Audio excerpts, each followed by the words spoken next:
अब उसके बाद 33 नंबर का सूत्र बहुत इंपॉर्टेंट है और इसको जीवन में लागू करने के लिए भी बहुत अच्छा है। इसको करें तो जीवन सुखमय होगा। और ये चीजें हम सबके साथ होती हैं जो इसमें कहा जा रहा है। कहा क्या जा रहा है, सिंपल और साधारण सी बात इसमें कही जा रही है। वितर्क बाधने प्रतिपक्ष भावनम, वितर्क बाधने प्रतिपक्ष भावनम। अब वितर्क बाधने कौन सा प्रतिपक्ष भावनम, कौन सा वितर्क बाधने? तो कहते हैं कि जब आप यम नियम का पालन करने लग जाते हैं, तो यम नियम का जो पालन हम लोगों ने पढ़ा है, जो अभ्यास हम लोगों ने पढ़ा है, उसमें से कई बार बाधाएं आने लगती है, उल्टी भावना आने लगती है, बुद्धि वितर्क में जाने लगती है। तो जैसे कि सपोज कीजिए कि हमने कहा कि हम हिंसा नहीं करेंगे, अहिंसा सत्य अस्तेय, हम झूठ नहीं बोलेंगे, हम सत्य बोलेंगे। लेकिन जब आसपास का माहौल देखते हैं तो हमें लगता है कि झूठ बोलने वाले ज्यादा बढ़ रहे हैं, हिंसा करने वालों को कोई फर्क नहीं पड़ रहा है, हम भी कर लेते हैं, क्या फर्क पड़ता है, ऐसे थोड़ी होगा, हम भी करेंगे। तो जब ये बुद्धि आने लग जाए, अहिंसा सत्य अस्तेय की बुद्धि आने, सब तो चोरी कर रहे हैं, हमने थोड़ा कर लिया तो क्या दिक्कत है, सब तो घूस ले रहे हैं, हमने भी थोड़ा ले लिया तो क्या दिक्कत है। तो जब ये भावना आने लगती है माहौल को देख करके, और ये भावना आती है, तभी महर्षि पतंजलि ने इसको यहां देना उचित समझा कि ऐसी स्थिति आपके साथ आएंगी, आपको घबराना नहीं है। जब ऐसी स्थिति आए तो मन को समझाना है कि हमने योग अभ्यास के लिए एक प्रण लिया है कि हमें योग का अभ्यास करना है, हमारे चित्त की शुद्धि करनी है, विवेक ख्याति लाना है। तो अब जो हमारे मन में ये हिंसा वाली भाव आए, किसी के प्रति द्वेष आ गया, किसी के प्रति वैर भाव आ गया, अब ये हमें पता चल रहा है, तो हमें उसको विचार करना है कि हमारे मन में ऐसी वितर्क बुद्धि क्यों आ गई, ऐसी बाधाएं क्यों उत्पन्न हो रही हैं, और जो उत्पन्न हो रही हैं उन बाधाओं को दूर करने के लिए उससे उलट भावना करनी है। जैसे आ गया कि हमें सब घूस ले रहे, अरे हम ईमानदार हो जाएंगे तो कौन सा बहुत बड़ा तूफान मच जाएगा, या कौन सा दुनिया सारी ईमानदार हो जाएगी, चलो हम भी ले लेते हैं, सब तो कर रहे हैं। लेकिन सब तो कर रहे हैं, सब तो फिर पाप के भागीदार बन रहे हैं, उनको तो पता नहीं क्या क्या होने वाला है उनके साथ में।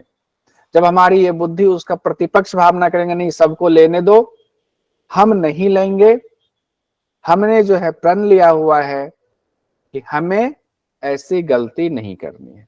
तो जो मानसिक बाधाएं उत्पन्न होती हैं उसकी उलट बुद्धि करनी है, उसकी प्रतिपक्ष भावना करना है। वितर्क भावना, वितर्क बाधने प्रतिपक्ष भावना। तो जब मन में कोई गलत विचार आए तो उसका उल्टा क्या होगा, गलत का सही होगा। तब हमारे योग मार्ग में जो हम आगे बढ़ रहे हैं वो सही रास्ते पर जाएगा, तभी समय रहते सिद्धियां मिल पाएंगी। उसके बाद आगे कहते हैं कि प्रतिपक्ष भावना कैसे की जाती है, हमें कैसे प्रतिपक्ष भावना करनी चाहिए, और बताइए जरा खुलकर बताए। तब महर्षि पतंजलि ने 34 नंबर के सूत्र में कहा है, वितर्का हिंसा दयः कृतकारिता अनुमोदिता लोभ क्रोध मोह पूर्वका मृदु मध्य अधिमात्रा दुखा ज्ञाना अनंत फलाह इति प्रतिपक्ष भावनम। कितना सुंदर है ये। पहले तो इसको दो को देखते हैं, वितर्का हिंसा, हिंसा दया।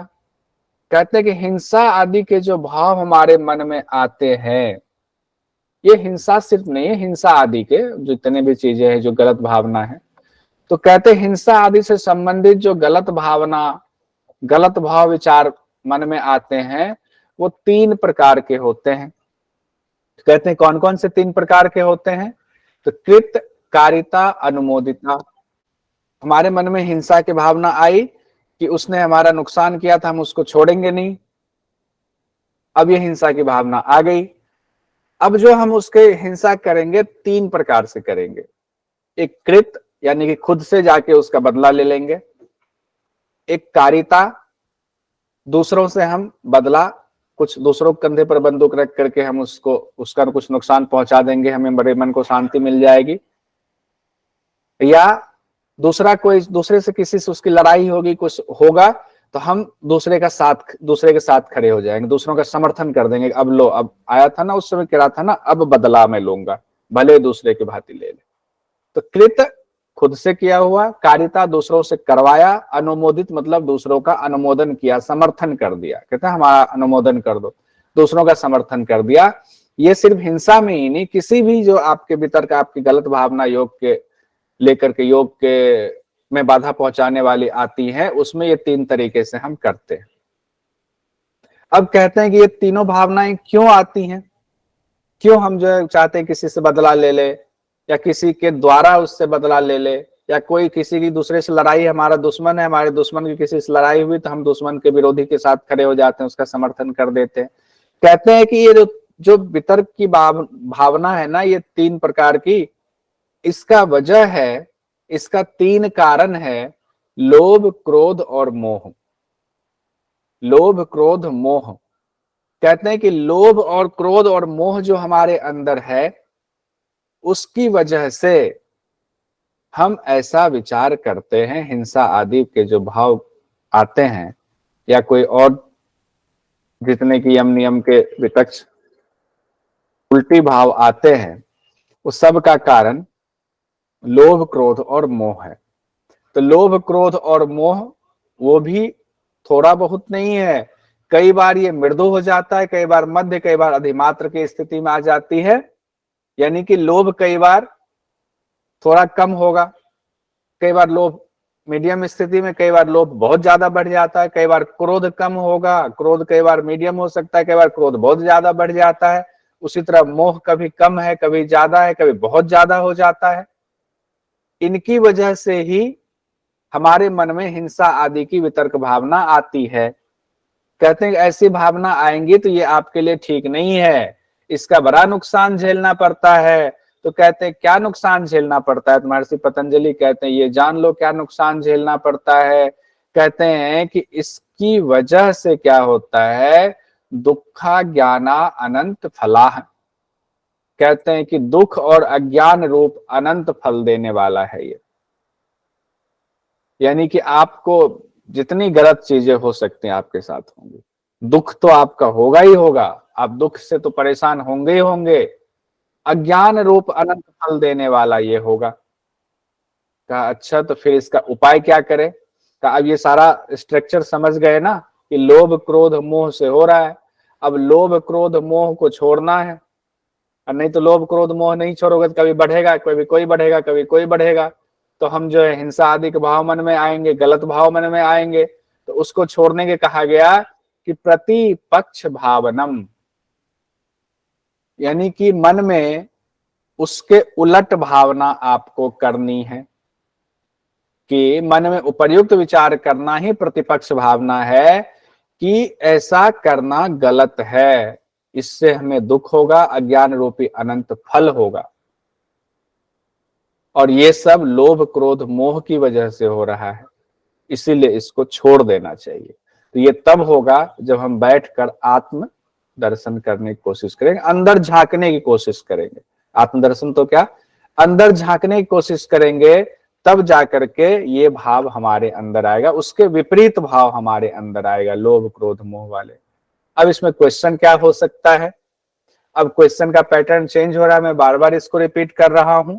तो क्या क्वेश्चन हो सकता है कि वितर्क भावना के 3 कारण कौन कौन से हैं। हिंसा आदि जो वितर्क भावना है उसके 3 कारण कौन कौन से हैं। लोभ, क्रोध, मोह। लोभ, क्रोध, मोह। अच्छा, तो लोभ, क्रोध और मोह तो हो गया 2, 3 और 4, तो भय इसमें नहीं होगा। उसके बाद हिंसा आदि के वितर्क भाव कौन से हैं, वो है कृत, कारिता, अनुमोदिता। या तो खुद से करते हैं, या कराते हैं, या किसी का समर्थन कर देते हैं। तो ये 3 तरीके से वो भाव आता है। उसके बाद हम लोग 35 नंबर के सूत्र पर पहुंचते हैं। अहिंसा प्रतिष्ठायाम तत्सन्निधो वैर त्याग। अब ऊपर में बता दिया गया कि आप यम नियम का अभ्यास करेंगे तो उसमें मुश्किलें आएंगी, और उस मुश्किल को दूर करने के उपाय भी बता दिए। आपको होगा ना कि इतना तो अभ्यास कर रहे हैं हम, तो क्या योग करने का फायदा, सामने वाले भी तो हमारा ऐसे कर रहा है, हम भी उसके साथ हिंसा करेंगे तब उसको पता चलेगा। तो महर्षि पतंजलि ने कहा ऐसे भाव आएंगे, ऐसे भाव को छोड़ना है। उसका रीजन बता दिया, लोभ क्रोध मोह की वजह से होता है, उसके उलट भाव करो, तुम मत फंसो। वहां तक समझा दिया तो महर्षि पतंजलि ने ये समझ लिया कि चलो अब ये बात हमारे योग साधकों को समझ में आ गई। अब आगे बढ़ते हैं कि 5 यम 5 नियम जो है, जब उसकी सिद्धि होगी, स्थिर होगा वो भाव, तब क्या क्या हमें सिद्धियां मिल सकती हैं, अब उसकी चर्चा हो रही, बड़ा महत्वपूर्ण है। कहते हैं कि अहिंसा प्रतिष्ठायाम तत्सन्निधो वैर त्याग। तो अहिंसा जब प्रतिष्ठित हो, अहिंसा की सिद्धि हो, प्रतिष्ठाया मतलब जब अहिंसा के भाव आपके स्थिर हो जाए, जब उसकी सिद्धि हो जाए, तो तत्सन्निधो वैर त्याग। इसके दो अर्थ होते हैं कि आप किसी दूसरे से वैर नहीं करोगे, वैर का त्याग हो जाएगा। दूसरा अर्थ ये होता है कि आपका तो वैर त्याग हो ही जाएगा दूसरों के प्रति, आपके सानिध्य में आने वालों का भी वैर त्याग हो जाएगा, जो आपके पास आए और आपसे प्रभावित हो जाए, और आपका ऐसा प्रभाव पड़े कि उसका भी वैर त्याग छूट जाए। तो इसको संकेत रूप में हम लोग तस्वीर देखते हैं। एक तस्वीर कई बार आप लोगों ने सबने देखी होगी कि जिसमें होता है कि जंगल में एक साधु अपने आश्रम में बैठे हैं, और उनके पास शेर, चीता, हिरन सब आराम से बैठे हैं। अब ये कैसे हो सकता है कि शेर, चीता, उसके पास हिरन आराम से बैठ जाए, तो हिरन को तो खा जाएंगे ये लोग। तो कहते हैं ऐसा इसलिए होता है, संकेत रूप में कहा गया है कि अहिंसा का ऐसा प्रभाव हुआ है कि जिनकी अहिंसा की सिद्धि हो गई है, उनका तो वैर त्याग हो ही जाता है, उनके सानिध्य में आने वालों का भी वैर त्याग हो जाता है। तो ये एक सांकेतिक जो है हमारे सामने तस्वीर आती है, हम लोगों ने सबने देखा होगा। उसके बाद 36 नंबर देखिए, इससे संबंधित क्वेश्चन आता है कि अहिंसा से क्या होता है, अहिंसा का क्या फल मिलता है। तो हम लोग ध्यान रखेंगे वैर त्याग हो जाता है। जब पूरा हम लोग अर्थ एक सूत्र का देख लेंगे तो क्वेश्चन में किसी भी तरीके से पूछे कोई दिक्कत नहीं है। उसके बाद है 36 नंबर का सूत्र, सत्य प्रतिष्ठायाम क्रियाफलाश्रयत्वम। अब कहते हैं सत्य की प्रतिष्ठा प्रतिष्ठित हो जाए, सत्य स्थिर हो जाए, यानी आप सच ही सच बोलें, सच ही सच बोलें, उसकी सिद्धि हो गई। अब आपके मुंह से झूठ निकलता ही नहीं है, तब क्या होगा? तो कहते हैं क्रियाफल आश्रय, यानी कि आप जो बोलोगे वो हो जाएगा। आपने किसी को कहा, आशीर्वाद दिया, तो वो फलित हो जाएगा। आपने किसी को वरदान दिया, फलित हो जाएगा। आपने किसी को श्राप दे दिया, वो भी फलित हो जाएगा। यानी जिसको जो बोलेंगे उसको हो जाएगा। हालांकि एग्जाम में हो सकता है ऐसा आए, यही शब्द एज इट इज दे दे, तो इसको 3 से 4 बार मनी मन रिपीट कर जाइए। सत्य प्रतिष्ठायाम, यानी सत्य की सिद्धि होने पर क्रियाफलाश्रयत्वम। उसके बाद 37 नंबर के सूत्र में कहा गया है अस्ते प्रतिष्ठायाम। अब सब में प्रतिष्ठायाम दिया हुआ है, ध्यान रखिएगा, परेशान नहीं होंगे। अस्ते प्रतिष्ठायाम सर्वरत्नो उपस्थानाम। अरे बाबा, इतना ज्यादा! अस्ते मतलब चोरी ना करना। अब जब ना मन से, ना कर्म से, ना वचन से हम चोरी नहीं कर रहे, सोच भी नहीं रहे हैं, और इस भावना की पूरी सिद्धि हो गई, तब कहते हैं अपने आप सब प्रकार के रत्न प्रकट हो जाते हैं। अब ये बहुत बड़ी बात है, सर्व रत्नो उपस्थानाम। तो आज से अभ्यास शुरू कर दीजिए, देखिए कितने रत्न प्रकट हो जाते हैं। तब उन रत्नों के प्रति भी हमारी जो है आसक्ति नहीं होती है। क्यों हो? जब हम ऐसा कर दिया कि हमें अब किसी चीज की लालसा नहीं है, हमें नहीं, जितना है उतना बहुत है, तो अस्ते चोरी का नहीं, हमने जितना कर्म किया है उसमें मिला हुआ है भाई, कोई बात नहीं, तुम्हारा नहीं चाहिए हमें, तुम्हारा जो कितना भी हो, करोड़ों हो, हमारे लिए मिट्टी के समान है, हमें नहीं मतलब है। तब सभी रत्न उपस्थित होते हैं। तो अस्तय की सिद्धि होने पर सभी रत्न उपस्थित होते। उसके बाद कहा गया 38 नंबर के सूत्र में, ब्रह्मचर्य प्रतिष्ठायाम वीर्य लाभ है। कहते हैं कि ब्रह्मचर्य का जब आपकी सिद्धि होती है तो वीर्य लाभ होता है, यानी कि वीर्य लाभ होने से आपको अपूर्व शक्ति मिल जाती है, बौद्धिक शक्ति, शारीरिक शक्ति, हर तरीके की शक्ति आपको मिल जाती है। ब्रह्मचर्य एक तो संसर्ग, विपरीत लिंग के प्रति एक अर्थ ये भी होता है, दूसरा अर्थ ये भी होता है कि ऐसा नहीं कि ऋषि मुनि लोग ब्रह्मचर्य का पालन नहीं करते थे, वो शादी नहीं करते थे, दूसरों की पत्नियों पर नजर ना डाले, दूसरों के पति पर नजर ना डाले। एक तो अर्थ ये सब हो गया। दूसरा अर्थ है ब्रह्मचर्य, ब्रह्म में आचरण करने वाला, ब्रह्म के जैसा आचरण करने वाला, जो माने कि हर जगह ब्रह्म ही है और सब में ब्रह्म देखे, अच्छा ही आचरण करे, वो भी ब्रह्मचर्य का पालन है। तो इससे क्या होता है, वीर्य का लाभ होता है, बौद्धिक और शारीरिक बल बढ़ता है। एग्जाम में वीर्य लाभ है शब्द का इस्तेमाल किया जा सकता है, उसको ध्यान में रखेंगे। 39 नंबर के सूत्र में कहा गया है अपरिग्रह स्थैर्य। कहते हैं अपरिग्रह का जब उसकी स्थिरता हो जाती है, उसकी सिद्धि हो जाती है। अब यह शब्द चेंज कर दिया, अपरिग्रह स्थैर्य जन्म कथांत संबोध।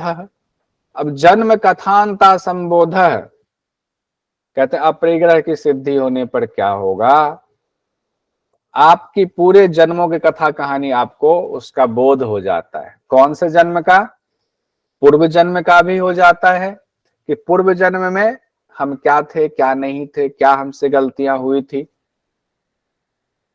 क्यों हुई थी, सब कुछ पता चल जाता है।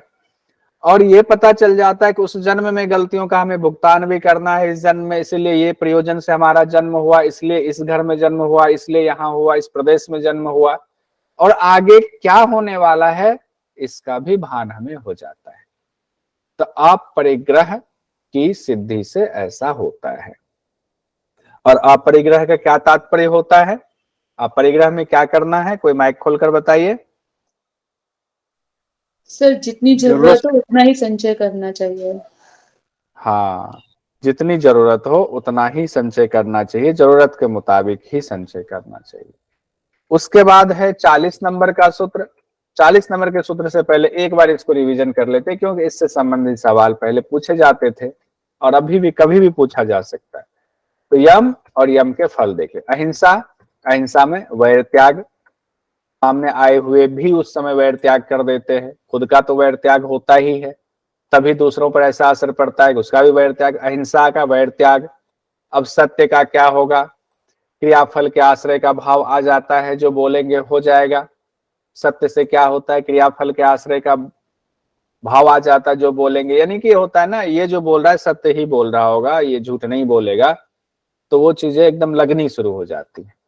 उसके बाद अस्तय, चोरी नहीं करने वाली बात है मन कर्म वचन से, तो सभी रत्न अपने आप प्रकट हो जाते हैं। इसको दूसरे रूप में भी कहा जा सकता है, छिपा खजाना मिल जाता है, शब्द बदल के भी एग्जाम में आ सकता है। उसके बाद ब्रह्मचर्य, अपूर्व शक्ति आ जाती है। शब्द जो इस्तेमाल किया गया है वो वीर्य लाभ का इस्तेमाल किया गया है कि वीर्य लाभ होता है। अपरिग्रह, पूर्व जन्म का ज्ञान हो जाता है। जन्म कथांतर शब्द का इस्तेमाल किया गया, जन्म कथांता संबोध, तो या तो यही शब्द ना दे दे जन्म कथांत, तो ध्यान रखेंगे कि पूर्व जन्म का भी ज्ञान हो जाता है, और सिर्फ पूर्व जन्म का ही नहीं, वर्तमान और भविष्य का भी हो जाता है। उसके बाद हम लोग आते हैं, यम हो गया हमारा। अब नियम को देख लेते हैं। नियम में कहा गया है कि नियम की सिद्धि होने पर क्या क्या होगा। शौचात स्वांग जुगुप्सा परेर संसर्गः, बहुत बड़ी बात कहते हैं। और ये जो है, कहते हैं कि शौच की जब सिद्धि होती है ना, तो अपने शरीर से भी घृणा हो जाता है, अपने अंगों से भी, स्वांग, अपने अंगों से भी जुगुप्सा घृणा हो जाता है। हम मानने लगते हैं ये शरीर जो है ये हमारा अपना तो है नहीं, ये तो प्रकृति का अंश है और इसमें तो सब मैल ही मैल भरे पड़े हैं। एक दिन ना नहाए तो पसीने से बदबू आने लगती है, नाक से जो है निकलता है तो ये गंदगी का ढेर ही है। ब्रश ना करे 2 दिन तो मुंह से बदबू आने लगती है, मल निकलता है, मूत्र निकलता है।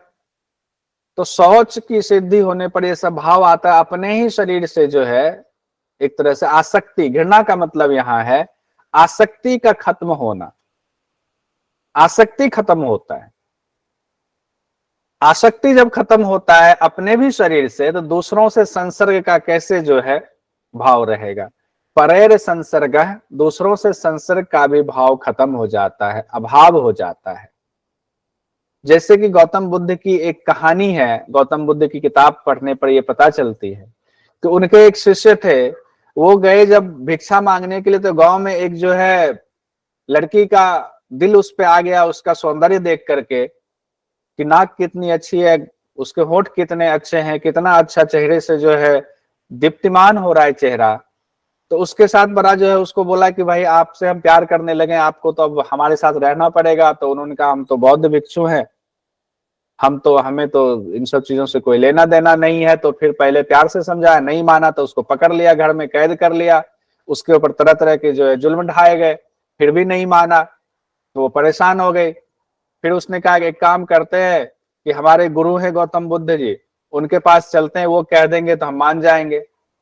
वो जो है बेचारा छूट के आए तो उन्होंने अपनी कहानी गौतम बुद्ध को सुनाई, कहा कि ऐसे ऐसे गुरु जी हमारे साथ हुआ है, ऐसे एक लड़की ने किया, उसके घर वालों ने इसे बांध लिया, पकड़ लिया। उसके बाद कहा कि ठीक है, वो लड़की आई, लड़की को बोला कि कल तुम जो है बढ़िया से तैयार होकर के आना, हमारे कुछ सवाल है, उन सवालों का जो है जवाब दे देना, फिर हम तुम्हारी शादी इससे करा देंगे। तो वो लड़की गई, दूसरे दिन बहुत खुश होकर गई कि अब तो इसको मानना पड़ेगा, हम तो इसको मन ही मन से चाहने लगे थे। अब जो है इनके गुरु ने भी कह दिया अब ये क्या करेगा, अब तो इसको करना ही पड़ेगी शादी मुझसे। वो लड़की तैयार होकर के बहुत बढ़िया से गई वहां पे। जब गई तो गौतम बुद्ध ने जो है, गौतम बुद्ध तो बिल्कुल शांत समंदर जैसे थे, उनका प्रभाव ही कुछ अलग था। उन्होंने कहा जी आओ, बताओ इससे तुम्हें क्यों प्यार हुआ है, क्यों तुम इससे शादी करना चाहते हो, क्यों संसर्ग करना चाहते हो। कहा जी इसका चेहरा बहुत सुंदर लगता है, इसकी ना नाक बहुत सुंदर है, नाक से हमको प्यार हो गया है। कहा नाक तो गंदगी का ढेर है, उससे प्यार क्या होना, उससे तो गंदगी निकलती है, उससे धूल आएगा तो धूल जम जाता है, उसको सफाई करनी पड़ती है। लड़की ने कहा नहीं नहीं कुछ और करना है, इसके होंठ बहुत अच्छे हैं। कहा 2 दिन ब्रश ना करे तो मुंह से बदबू आने लगती है सुबह सुबह, तो होंठ कैसे अच्छे हैं, कितने धूल कण जम जाते हैं। कहा जी नहीं तो इनके जो आंखों से बहुत प्यार हो, आंखें बहुत सुंदर हैं इनकी।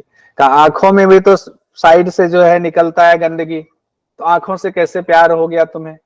कहा नहीं जी इनके पूरे शरीर से प्यार है। कहा शरीर से एक दिन ना नहाए तो बदबू आती है, पसीना निकलता है, वो भी गंदगी का ढेर है। अब उसके ऊपर ऐसा प्रभाव पड़ा, और गौतम बुद्ध कह रहे होंगे जो आत्मदर्शी थे, आप अंदाजा लगा सकते हैं उस लड़की पे क्या प्रभाव पड़ा। उसने अपने सारे बाल कटवा के वो बौद्ध भिक्षु बन गई, उन्होंने शरण ले लिया और परेड संसर्ग का उसका भाव ही खत्म हो गया। तो ऐसा होता है शौच की सिद्धि। उसके बाद 41वें नंबर में तो शौच की सिद्धि में 2 बातें आ गई कि खुद के शरीर से भी जो है आसक्ति खत्म हो जाती है, और परेड संगत दूसरों से संसर्ग की इच्छा भी खत्म हो जाती है। उसके बाद आते हैं 41 नंबर के सूत्र में, इसमें कहा गया है सत्व शुद्धि सौमनस्य एकाग्र इंद्रिय जय आत्मदर्शन योग तत्वानि च। अब ये उसी का आगे का भाग है, शौच का ही, यानी कि शौच से खुद के शरीर से आसक्ति का खत्म हुआ, दूसरों से संसर्ग की इच्छा खत्म हो गई। उसके बाद और क्या होता है वो बताया गया है। तो कहते हैं कि सत्व शुद्धि होती है, अंतःकरण की जो है शुद्धि होती है, सौमनस्यता आती है, मन में प्रसन्नता आती है, एकाग्रता आती है, चित्त एकाग्र होना शुरू होता है, इंद्रिय जय की स्थिति होती है, इंद्रियां वश में होने शुरू हो जाती हैं और आत्मदर्शन होता है, आत्म साक्षात्कार की योग्यता आ जाती है। ये सब देखिए शौच से ही कहा गया है। ये शाब्दिक अर्थ में ना जाकर के, यहाँ है ना स्वांग जुगुप्सा, अपने अंगों से भी घृणा हो जाती है, उसका शाब्दिक अर्थ नहीं लेते हुए उसका अर्थ विशद लेंगे, आध्यात्मिक अर्थ लेंगे कि अपने ही शरीर से जो है आसक्ति खत्म हो जाती है, उसका इस अर्थ में लेंगे। तभी जो है अंतःकरण की शुद्धि होगी, मन में प्रसन्नता आएगा, एकाग्रता चित्त की होगी, इंद्रिय वश में हो जाएंगे, तब आत्म साक्षात्कार होगा। अब आते हैं हम लोग 42वें नंबर के सूत्र में, संतोषात अनुत्तम सुख लाभ। अब संतोष की सिद्धि होने पर क्या होगा? कहते हैं कि उत्तम सुख लाभ की प्राप्ति होती, सर्वोत्तम सुख मिलता है। ऐसा सुख मिलता है, हम लोगों को सुख क्यों नहीं मिलता है?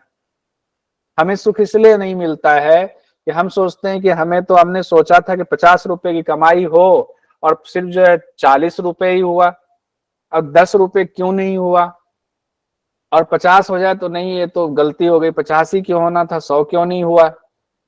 हम उस जगह पे टिके ही नहीं रहते, हमें संतोष ही नहीं है।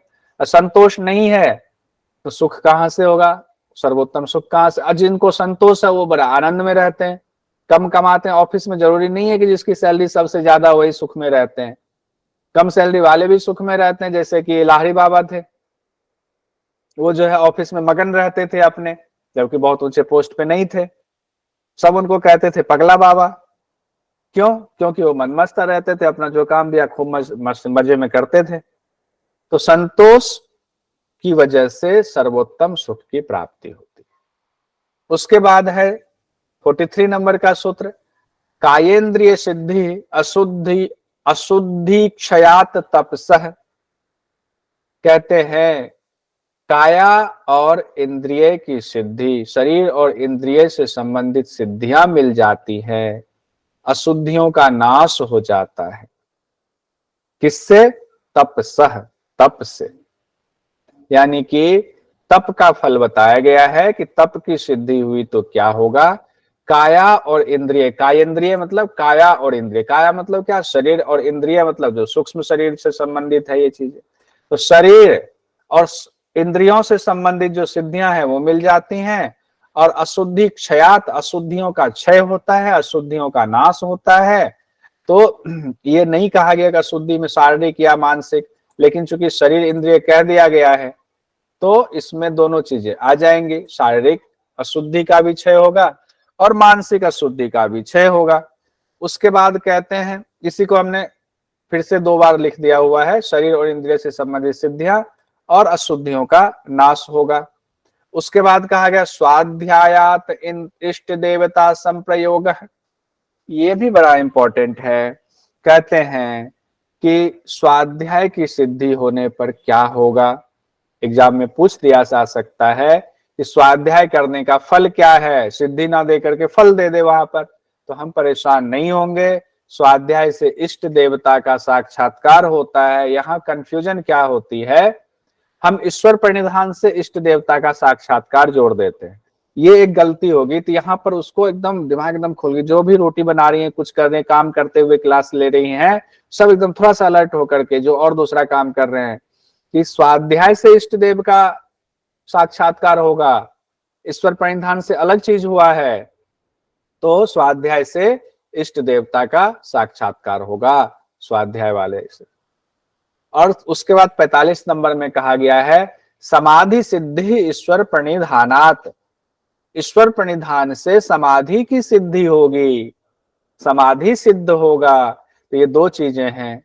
देखिए इसमें शाब्दिक, एग्जाम की दृष्टि से तो शाब्दिक रखना पड़ेगा कि ईश्वर प्रणिधान से क्या होता है, समाधिक सिद्धि होती है, स्वाध्याय से क्या होता है, इष्ट देवता का साक्षात्कार होता है, याद रखना पड़ेगा।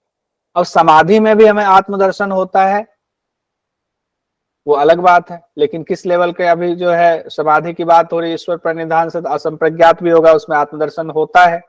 लेकिन सूत्र में जो शब्द लिखा गया, एग्जाम में कई बार इसी शब्द का इस्तेमाल करते हुए हमें घेरने की कोशिश की जाती है। तो भावात्मक दृष्टि से भी हम समझ गए, शाब्दिक दृष्टि से भी समझ गए। एक बार इसको रिवाइज कर लेते हैं कि क्या क्या हो रहा है।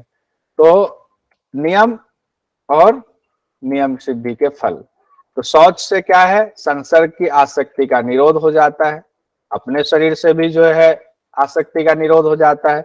लेकिन इसमें 5 चीजें और बताई गई जो मैंने यहाँ नहीं लिखा है, वो आप लोग बताइए, मैं टाइप करता जाऊंगा कि 5 और कौन सी चीजें बताई गई हैं शौच की सिद्धि होने पर। शौच में 2 फल में 2 सूत्र दिया हुआ है, बताइए आयुषी जी। सर सबसे पहले अंतःकरण की शुद्धि, अच्छा,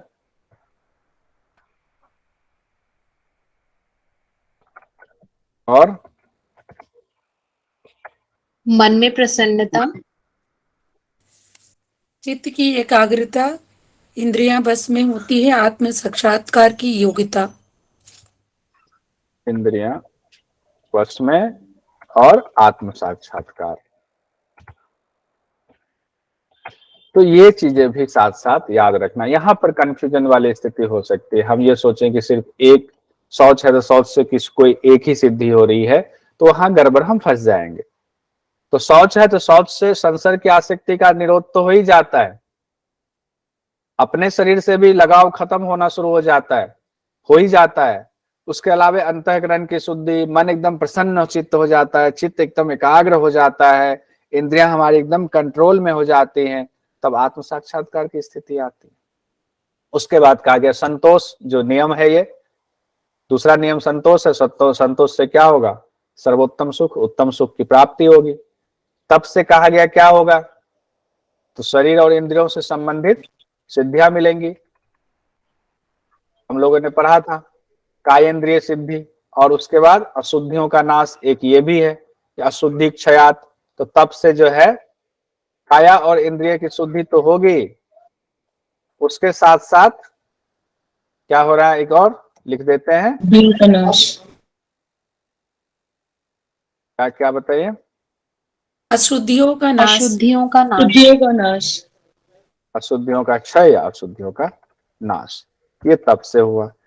उसके बाद है स्वाध्याय। स्वाध्याय से क्या होगा,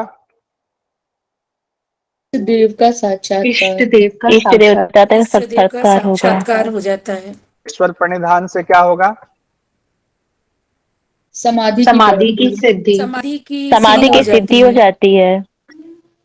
बहुत अच्छा, समाधि की सिद्धि हो जाए। रागिनी जी बहुत दिनों बाद आई। उसके बाद है, अब कुछ सवाल देख लेते हैं, अभी करेंगे आज हम लोग इसको ना कंप्लीट ही कर देते हैं तो ठीक रहेगा, क्योंकि सिलेबस बहुत ज्यादा है, बहुत स्लो चलना भी ठीक नहीं है। तो सवाल, किसकी सिद्धि से पास आए स्वतः ही बैर का त्याग कर देते हैं, जल्दी बताइए। सत्य, अहिंसा, अस्तेय, ईश्वर प्रणिधान। अहिंसा, अहिंसा, अहिंसा, अहिंसा। और सिद्धि की जगह क्या शब्द इस्तेमाल किया गया अहिंसा के लिए, प्रतिष्ठायाम शब्द इस्तेमाल किया गया ना। अहिंसा प्रतिष्ठायाम बैर त्याग। अहिंसा सत्य तनिरोध वैराग्य। जानबूझ करके कई बार ना वो शब्द जानबूझ करके लाना पड़ता है, तो एकदम ध्यान जो है रिवीजन कई बार हो जाता है। क्रियाफल के आश्रय का भाव आ जाता है किससे, किसकी सिद्धि से, सत्य की सिद्धि से, तप की सिद्धि से, स्वाध्याय की सिद्धि से, सत्य की सिद्धि से। तो बिमला जी, सत्य सिद्धि से। बिमला जी, क्रियाफल का आश्रय का मतलब क्या हुआ,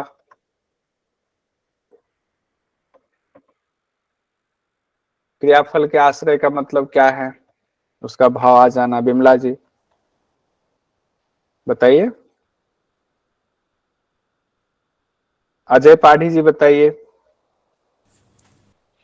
जी, सत्य बोलने पर आशीर्वाद, वरदान, श्राप देने की शक्ति आ जाती है, यानी जिसका जो बोल दे वो हो जाएगा। ठीक है, ये है। उसके बाद छिपे हुए खजाने का पता चल जाता है, सत्य की सिद्धि से, अहिंसा की सिद्धि से, अस्तेय की सिद्धि से, किस वो अस्तेय की सिद्धि से।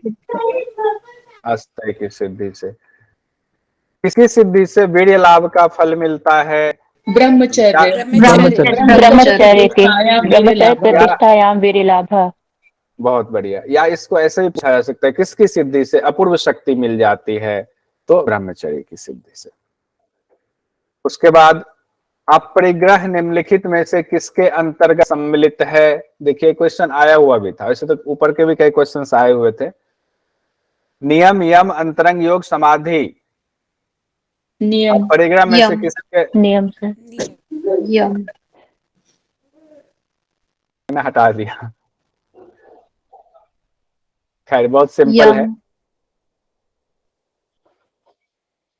यम के अंदर का आएगा ना, तो नियम कैसे बोल रहे हैं। अपरिग्रह यम में है, नियम में हाँ, तो हाँ। शौच, हाँ शौच संतोष तप स्वाध्याय ईश्वर हाँ, प्राणिधान है। शौच संतोष तप स्वाध्याय ईश्वर परिधान है नियम में। उसके बाद है पातंजल योग सूत्र के मुताबिक किस अवस्था में स्थित होने से पूर्व जन्म का ज्ञान हो जाता है?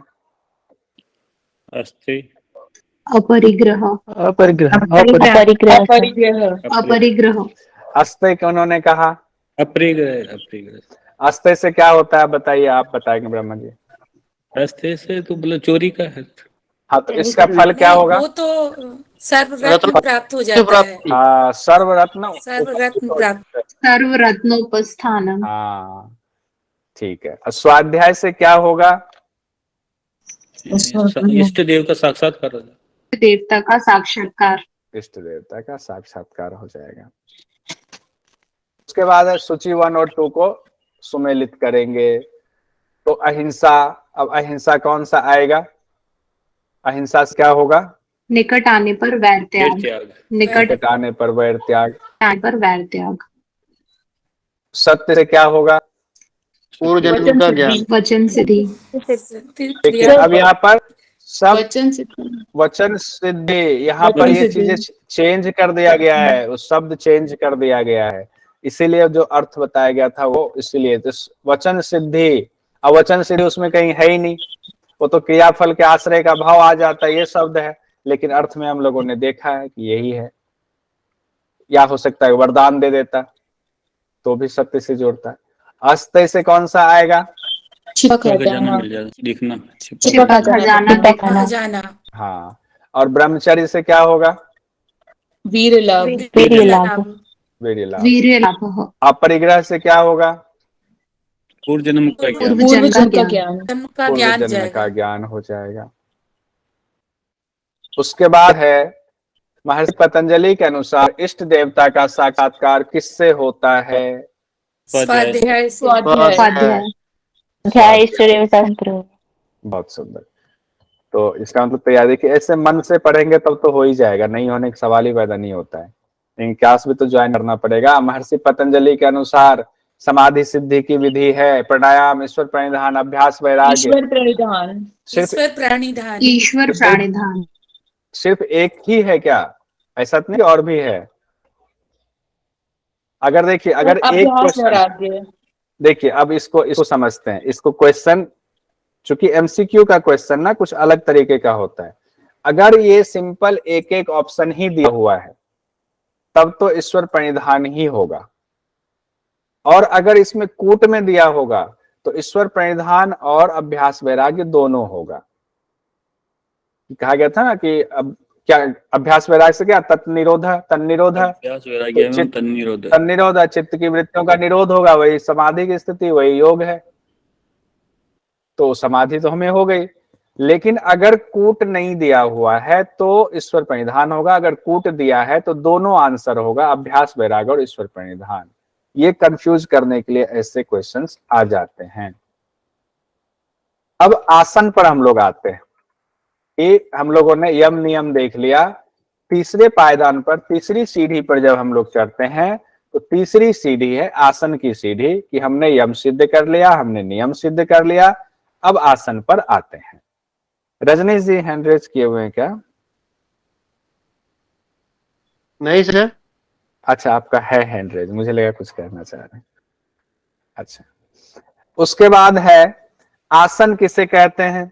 तो कहते हैं स्थिर सुखम आसनम, यानी कि ऐसा आसन वो होना चाहिए जो स्थिर हो और आपको सुख की अनुभूति हो। ऐसा नहीं कि पद्मासन लगाए 2 मिनट में ही अचकच शरीर कर रहा है, अब हटाओ, तो वो हमारा अभ्यास नहीं इसलिए होता है। अगर ऐसा होगा तो हम कैसे बाकी कोई अभ्यास में, कैसे हम प्राणायाम कर पाएंगे, कुछ कर पाएंगे? 5 बार हम आसन ही चेंज कर रहे हैं अपना, कभी वज्रासन में बैठ रहे हैं, कभी सिद्धासन में बैठ रहे हैं, कभी पद्मासन में बैठ रहे हैं। तो महर्षि पतंजलि ने, एक तो ये जान लीजिए, आसन से संबंधित महर्षि पतंजलि ने 3 सूत्र ही दिए हैं। पातंजल योग दर्शन में कोई भी आसन नहीं बताया गया है। कंफ्यूजन कहाँ होती है कि हम मोटी मोटी पुस्तक जो व्याख्या वाली पढ़ते हैं उसमें कई आसनों का जिक्र है, व्यास भाष्य में भी है, योग प्रदीप में भी है। अब जो आसनों का जिक्र है वो अपनी तरफ से व्याख्याकार ने दिया हुआ है हमारे फायदे के लिए, लेकिन महर्षि पतंजलि ने जो 195 सूत्र दिए हैं उसमें आसन के लिए सिर्फ 3 सूत्र हैं।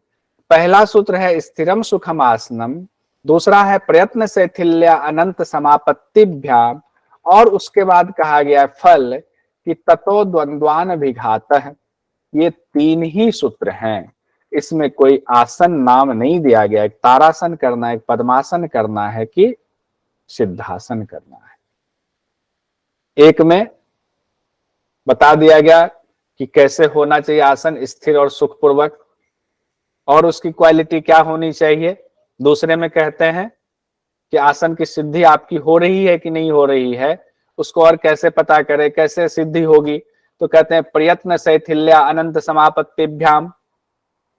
जब प्रयत्न की शिथिलता आ जाए, यानी कि आप आसन में बैठे, प्रयत्न नहीं करना पड़ रहा है कि आसन लगा करके बैठे, इसकी कोशिश भी आपकी खत्म हो गई। कहते हैं वो कैसे हो जाता है, ऐसे तो नहीं होता है। कहते हैं अनंत समापत्तिभ्याम, जैसे अनंत समापत्तिभ्याम आ गया वैसे ही यहाँ पर एक तरह से जो है ध्यान की उच्च अवस्था आप कह सकते हो, समाधि की बात आ गई। तो समाधि की बात कैसे आ गई, अनंत में जो है हम समापत्ति हो जाएंगे, यानी ध्यान हमारा जो है अनंत में जाकर के स्थिर हो जाएगा।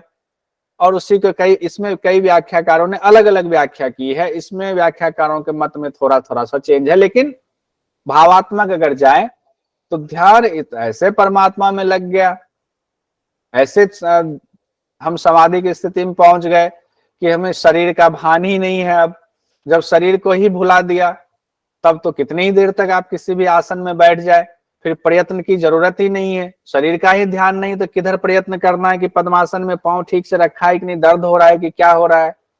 तो प्रयत्न की शिथिलता हो जाती है, प्रयत्न की जरूरत नहीं पड़ती है, छूट जाता है। अनंत समापत्तिभ्याम, ध्यान परमात्मा में लग जाता है। कहते हैं ये स्थिति हो जाती तो हम मान लेते हैं कि आसन की सिद्धि हो गई होगी। उसके बाद कहते हैं कि आसन सिद्ध हो गया मान लीजिए, तब क्या होगा। तो कहते हैं आसन सिद्ध हो जाएगा तो कुछ ना कुछ तो फल मिलेगा। कहते हैं क्या फल मिलेगा, तो कहते हैं ततो द्वंद्वान विघातः, तब जो है सारे द्वंद्व का नाश हो जाता है। अब कोई द्वंद्व नहीं बचता है, आसन के सिद्ध होने पर द्वंद्व का आघात नहीं लगता है, द्वंद्व आपको परेशान नहीं करता है। भाष्यकारों की व्याख्या अलग अलग है, उसमें कही गई है द्वंद्व किस तरह का द्वंद्व। तो एक कहा गया शारीरिक द्वंद्व और मानसिक द्वंद्व। कई जगहों पर सिर्फ शारीरिक तक सीमित है, कई जगहों पर उसको विस्तृत में शारीरिक मानसिक दोनों जोड़ा गया है कि आपको ना तो गर्मी लगेगी ज्यादा ना आपको ठंडी लगेगी ज्यादा। शायद इसीलिए जो है हिमालय की बर्फीली चोटियों पे भी योगी लोग जो है कम कपड़ों में कोपिन पहन के ही अपना अभ्यास कर लेते हैं, उनको ठंड नहीं लगती है। तो कईयों का कहना है, हालांकि दोनों ही बातें सही हैं, कि शारीरिक के साथ साथ मानसिक द्वंद्व भी आपको परेशान नहीं करता है, क्योंकि ऊपर तो कहा गया कि ध्यान तो लग गया आपका, अनंत में समापत्ति हो गई है, तो क्यों मानसिक द्वंद्व होगा, क्यों शारीरिक द्वंद्व होगा। उसके बाद ये 3 जो है हमारा 3 ही सूत्र है आसन के संबंध में। उसके बाद आगे आते हैं प्राणायाम, जो बहुत इंपॉर्टेंट है। तस्मिन् सति श्वास प्रश्वासयो गति विच्छेद प्राणायाम है, कि प्राणायाम की परिभाषा बता रहे हैं कि प्राणायाम क्या है। कहते हैं कि श्वास और प्रश्वास की गति में विच्छेद हो जाना प्राणायाम है। अब श्वास और प्रश्वास की गति में विच्छेद मतलब क्या, श्वास हम ले रहे हैं छोड़ रहे हैं तो 24 घंटे चल रहा है, अपने आप चल रहा है, हम क्या योगदान दे रहे हैं, तो चल ही रहा है। लेकिन जब योगी अपने अभ्यास के द्वारा जब तक चाहे तब तक पूरक और रेचक के बीच में गैप ला करके रख देता है, अपना कंट्रोल ऐसा हो जाता है श्वास में कि उसकी गति रुक जाती है। तब माना जाता है कि प्राणायाम हुआ। अब इसमें व्याख्याकारों का कहना है कि चूंकि अष्टांग योग है, एक के बाद दूसरा है, दूसरे के बाद तीसरा है, तो कहते हैं कि उस आसन की सिद्धि होने के बाद श्वास और प्रश्वास की गति का रुक जाना प्राणायाम है। यानी कि आप प्राणायाम का अभ्यास करते करते करते करते तो आसन करेंगे, पहले आसन में रुकेंगे, तब तो प्राणायाम के लिए आप जो है ज्यादा देर तक बैठ पाएंगे। तो जब प्राणायाम का अभ्यास कर रहे हैं तो श्वास और प्रश्वास, पूरक और रेचक की गति का आपने उस पर विजय प्राप्त करते जा रहे हो आप धीरे धीरे, तो आपका प्राणायाम होता जा रहा है। यानी कि कुंभक की बात की जा रही है। उसके बाद 50वें नंबर में कहते हैं कि प्राणायाम कौन कौन से हैं। कहते हैं बाह्य अभ्यांतर स्तंभ वृत्ति देश काल संख्या भी परिदृष्टो दीर्घ सूक्ष्म। अब बाह्य अभ्यांतर स्तंभ वृत्ति, ये तीन तो प्राणायाम हो गए। बाह्य वृत्ति प्राणायाम, अभ्यंतर वृत्ति प्राणायाम, स्तंभ वृत्ति प्राणायाम। तो बाह्य वाला कि बाहर श्वास बाहर निकाल करके हमने रोक दिया, तो बाह्य कुंभक वाली। आंतरिक कुंभक कि पूरक किया हमने और श्वास अंदर रोक लिया। और स्तंभ वृत्ति में है, स्तंभ वृत्ति श्वास जहां है वहीं रोक देना। अब अंदर है या बाहर है, कुछ श्वास अंदर है कुछ बाहर है, निकल ही रहा है, वहीं रोक के, अब रोक दिया तो रोक दिया, रुके हुए है। स्तंभ वृत्ति प्राणायाम हो गया, जैसे केवली प्राणायाम में हम लोग कह सकते हैं इसको। अब तीन प्राणायाम के अलावे इसमें और चीज कहेगा, देश काल और संख्या के द्वारा जाना हुआ लंबा और हल्का हो जाता है। हमें पता होता है कि श्वास कहाँ रुकी हुई है, कितनी संख्या तक हम उसको रोक सकते हैं, कितने काल तक रोक सकते हैं। और श्वास जो है लंबा होता है और हल्का होता है, दीर्घ और सूक्ष्म हो जाता है हमारा श्वास। बहुत धीमा श्वास लेते, ये नहीं अब श्वास की आवाज भी आ रही है तो ये सूक्ष्म तो कभी होगा नहीं, और जल्दी से भी ले लिया जल्दी से भी छोड़ दिया तो दीर्घ भी नहीं था, ये तो लघु और आवाज करने वाला स्थूल था।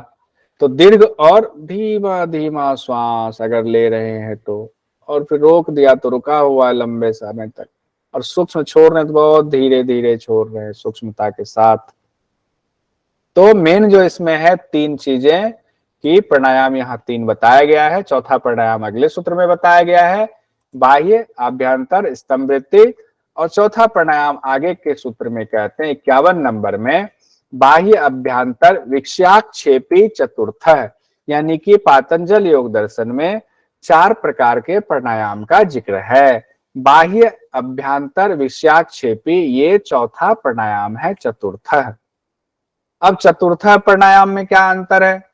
कहते चतुर्थ वाले में ना मानसिक स्थिति और दृढ़ स्थिति में हो जाती है, सारे विषयों का त्याग हो जाता है, विषयाक्षेपी हो जाता है, बाहर और भीतर के सभी विषयों का त्याग होने से तब जो प्राणायाम की स्थिति स्थिर होती है, चाहे श्वास अंदर हो चाहे बाहर हो, इसका भान बिल्कुल नहीं रहता। अब श्वास पे भी ध्यान नहीं है, अब तो इष्ट के चिंतन में लग गए हैं। जैसे हमने अनंत समापत्तिभ्याम में देखा था आसन वाले में, वैसे ही इसमें श्वास के साथ श्वास रुक गया हुआ है, तब हम उस स्थिति में पहुंच गए हैं, तब ये चौथा प्राणायाम कहा गया है। इसमें बाह्य अभ्यंतर वाले में देखिए ऊपर जो तीसरा वाला है वो है स्तंभ वृत्ति वाला, उसी का एक स्टेप आगे है कि बाह्य अभ्यंतर, बाहर या अंदर कहीं भी श्वास रोक दिया हमने और सारे विषयों से मन ध्यान हट गया, इस्त में ध्यान लग गया, यही चौथा प्राणायाम है। अब कहते हैं प्राणायाम का फल क्या होगा। तो प्राणायाम में भी कितने सूत्र आ गए? तो एक तो आ गया कि प्राणायाम की परिभाषा, दूसरे में 3 प्रकार का प्राणायाम, और तीसरे सूत्र में बताया गया है कि चौथा भी प्राणायाम है। अब चौथे सूत्र में बता रहे हैं कि प्राणायाम का फल क्या होगा। तो प्राणायाम के 2 फल बताए गए हैं और प्राणायाम की 5 जो है सूत्र हैं। तो कहते हैं 52वें नंबर के सूत्र में तत् क्षीयते प्रकाशावर्णम, यानी प्राणायाम का अभ्यास जब सफल होने लगता है, जब सिद्ध होने लगता है, तब क्या होता है? प्रकाश के आवरण क्षीण होने लगते हैं। तो कौन से प्रकाश का आवरण? अब यहां पर कंफ्यूजन है, प्रकाश का आवरण कैसे छीन होगा?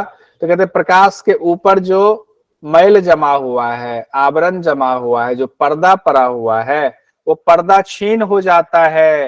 यानी किस पे प्रकाश पड़ा हुआ है? आपकी बुद्धि पे प्रकाश पड़ा हुआ है, यानी कि उससे जो ढका हुआ जो आत्मा है, आत्मदर्शन नहीं हो रहा है, यथार्थ ज्ञान नहीं हो रहा है, उस पर प्रकाश का आवरण जो है, उस प्रकाश पर आवरण है। उस आत्मदर्शन नहीं होने में पर्दा पड़ा हुआ है, माया का पर्दा है, वो आवरण छीन होने लगता है। तो शब्द तो संस्कृत का यही है, प्रकाश का आवरण वो छीन होने लगता है। तब कहते हैं और क्या होता है? प्रकार प्राणायाम का दूसरा फल कहते हैं धारणासु च योग्यता मनसः। मन धारणा के योग्य हो जाता है, यानी धारणा की स्थिति के लिए मन तैयार हो जाता है। अब आप धारणा बहुत आराम से आपका होगा जब प्राणायाम अच्छा हो। इसमें कहां कंफ्यूजन होती है कि प्राणायाम के बाद अगला स्टेप कौन सा आता है अष्टांग योग में? जल्दी से बताइए तो माइक खोलकर। प्रत्याहार का, बिल्कुल सही। अब देखिए, हम जनरली ये समझ लेते हैं एक किया तो दूसरे के लिए होगा। तो धारणासु च योग्यता मनसः, यानी कि एक स्टेप को यहां जंप कर दिया गया है, यानी कि जो प्रत्याहार है उसकी जगह पर धारणासु च योग्यता मनसः कहा गया है। तो बस जानबूझ करके इसको पॉइंट आउट कर रहा हूं कि प्राणायाम के दो फल बताए गए हैं, प्रकाश का आवरण छीन, मन धारणा के योग्य हो जाता है। अब आगे आते हैं प्रत्याहार के विषय में क्या कहा गया है। तो प्रत्याहार के विषय में कहा गया है स्व विषया संप्रयोगे चित्त स्वरूपानुकार इव इंद्रियाणाम प्रत्याहारः। जब इंद्रियां स्व विषया अपने विषयों से संप्रयोगे विमुख हो जाती हैं, तब ये इंद्रियां चित्त स्वरूपानुकार अपने ही चित्त में लीन हो जाती हैं। यानी कि इंद्रिय है, इंद्रिय के विषय है, आंख है, आंख का विषय है कि सुंदर फूल देख रहे हैं या सुंदर भोजन देख रहे हैं, कुछ देख रहे हैं, ये विषय आंख जा रहा है जो एकदम ललचा रहा है मन।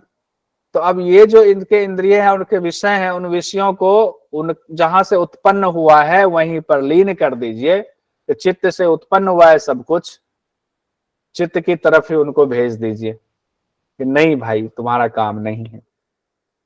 यही प्रत्याहार है। यानी ये तो हम लोग सब जानते भी थे पहले से कि इंद्रियों पर कंट्रोल करना, लेकिन कंट्रोल, जबरदस्ती कंट्रोल तो अब शुरुआत में किया जाता है, लेकिन धीरे धीरे स्थिति ऐसी हो जाती है वो अपने आप फिर जबरदस्ती की जरूरत नहीं पड़ती, वो कंट्रोल में ही हो जाती है। तो जब सारी इंद्रियां अपने कारण में जाके विलीन होने लगती है, इंद्रियों के विषय, तब जो है वही प्रत्याहार कहलाता है।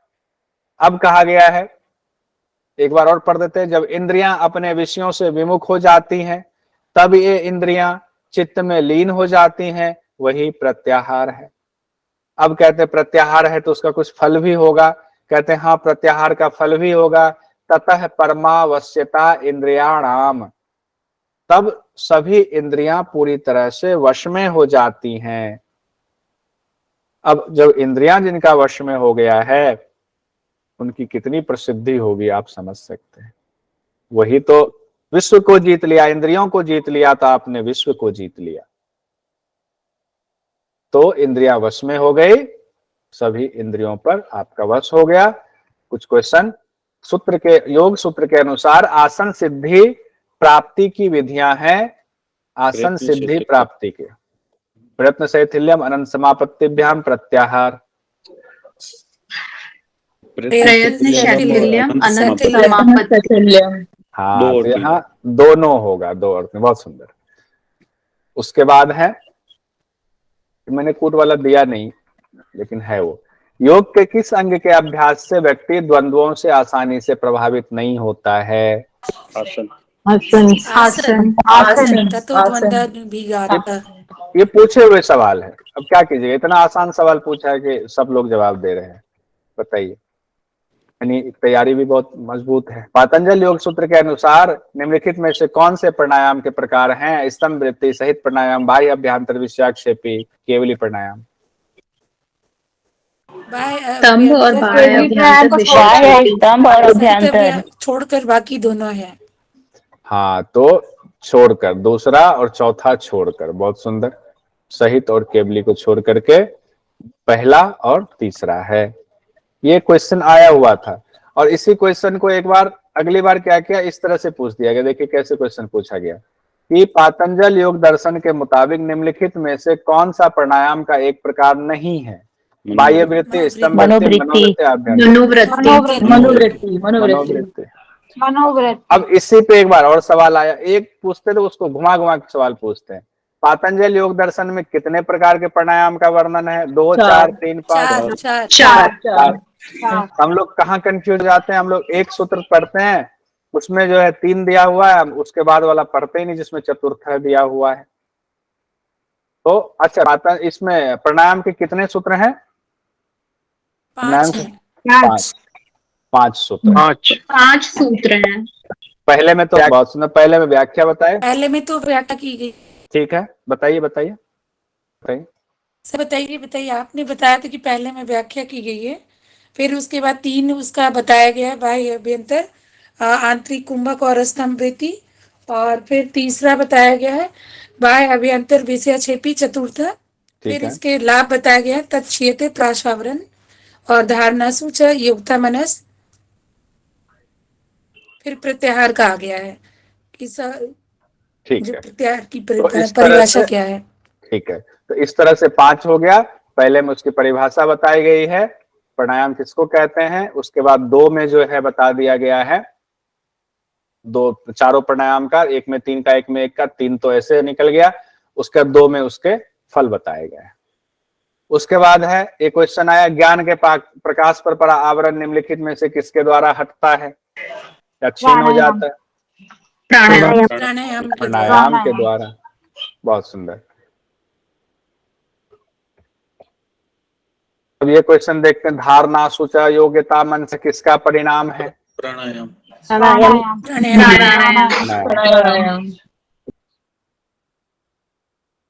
एक बार ये सूचीवार 2 सुमेलित करके हम लोग आज की कक्षा को विराम देंगे। तो इसको कीजिए, ततो द्वंद्वान विघात है। आसन। किन्हीं को कंफ्यूजन? तुलसी साहू जी,